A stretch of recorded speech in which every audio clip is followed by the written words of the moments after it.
Որն է այն սկզբունքային տարբերությունը առաջնորդի, լիդերի եւ ղեկավարի միջև։ Դիցուք այդտեղ մենք տեսնում ենք աղբի դույլ, դատարկ շշերով իսկապես տեսնում ենք։ Ղեկավարը կկանչի իր օգնականին կամ հավաքարին եւ այն որ տանեն, իսկ առաջնորդը ինքը կտանի եւ կթափի։ Եվ հետո կասի հավաքարարին, տես մյուս անգամ պետք է չլինի այդ դույլը լցված։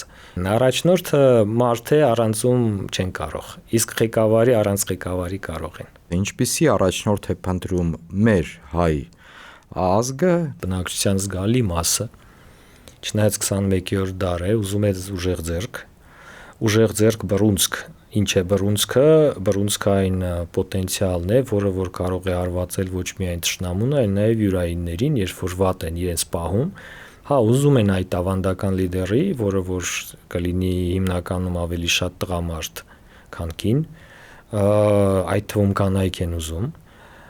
բնականաբար միգուցե ավանդական հասարակություն ենք, եւ ուզում են, որպեսզի այդ անձը, մարդը արտաքին միջավայրում թույլ չտա, որպեսզի Հայաստանի խաթրից կպնեն, կոպիտ ասած կամ մեղմ ասած, այսինքն լինի մեկը, ով որ եւ կպաշտպանի, եւ հոգ կտանի, եւ երբ որ պետք է կգոռա, եւ որ պետք է կպատժի։